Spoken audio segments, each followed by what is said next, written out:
राजस्थान से अरावली को बचाने को लेकर अब जो नेता हैं वह आगे आने लगे हैं। यहाँ तक कि अब सरकार से और सुप्रीम कोर्ट से भी अपील कर रहे हैं कि अरावली को बचाएं। जिस तरह से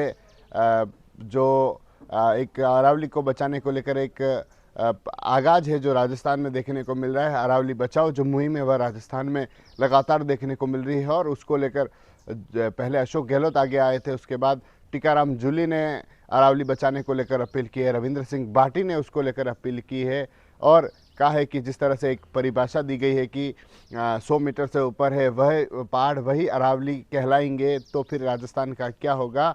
और उसको लेकर अब रविंद्र सिंह भाटी ने भी सरकार पर निशाना भी साधा है। उन्होंने कहा कि इस तरह के वादे हैं जो फिर कहीं तो खोखले नज़र आते हैं और कागजों में ही नज़र आते हैं, ज़मीन हकीकत पर कुछ और दिखता है। और अगर पहाड़ नहीं बचेंगे, अरावली नहीं बचेगी तो राजस्थान के लोगों का क्या होगा।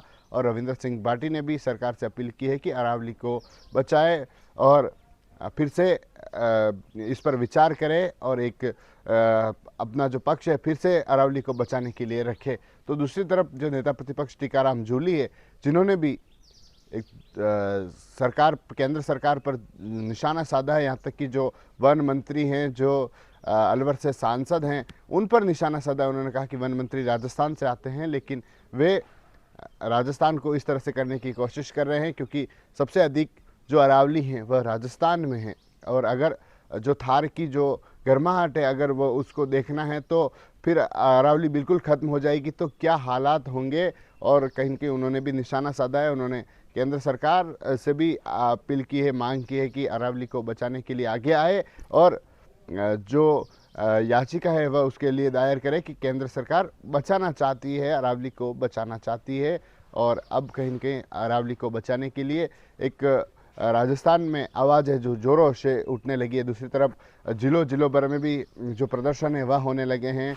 जो लोग हैं वह अरावली को बचाने की मांग करने लगे हैं। यहाँ तक कि अशोक गहलोत ने भी एक दिन पहले अपनी डीपी बदल दी और मांग की सभी से कि अरावली को बचाए। उन्होंने यहाँ तक कि केंद्र सरकार से भी मांग की है कि अपनी याचिका को बचाने को लेकर दायर करे कि जो अगर अरावली ख़त्म हो जाएगी तो लोगों के क्या हालात होंगे, कैसे प्रदूषण हो जाएगा, कैसे रेगिस्तान जो अभी गर्माहट उसमें देखने को मिलती है तो अरावली ही उस गर्माहट को दूर करती है। तो कैसे हालात है अगर अरावली कट जाएगी, अरावली को इस तरह से नहीं माना जाएगा तो क्या हालात हो जाएंगे। और ऐसे में अब जो सवाल है वह लोग उठा रहे हैं, यहाँ तक कि विरोध है जो भी देखने को मिल रहा है। और अब नेता है जो भी आगे आए, यहाँ तक कि अशोक गहलोत आगे आए, उसके बाद अब टीकाराम जूली नेता प्रतिपक्ष है, उन्होंने सरकार से मांग की है कि अरावली को बचाने के लिए, पहाड़ों को बचाने के लिए आ गया। यहाँ तक कि रविंद्र सिंह भाटी ने भी इस तरह की अपील की है कि अरावली को बचाने के लिए आ गया है। और अब कहीं न कहीं प्रदेश भर में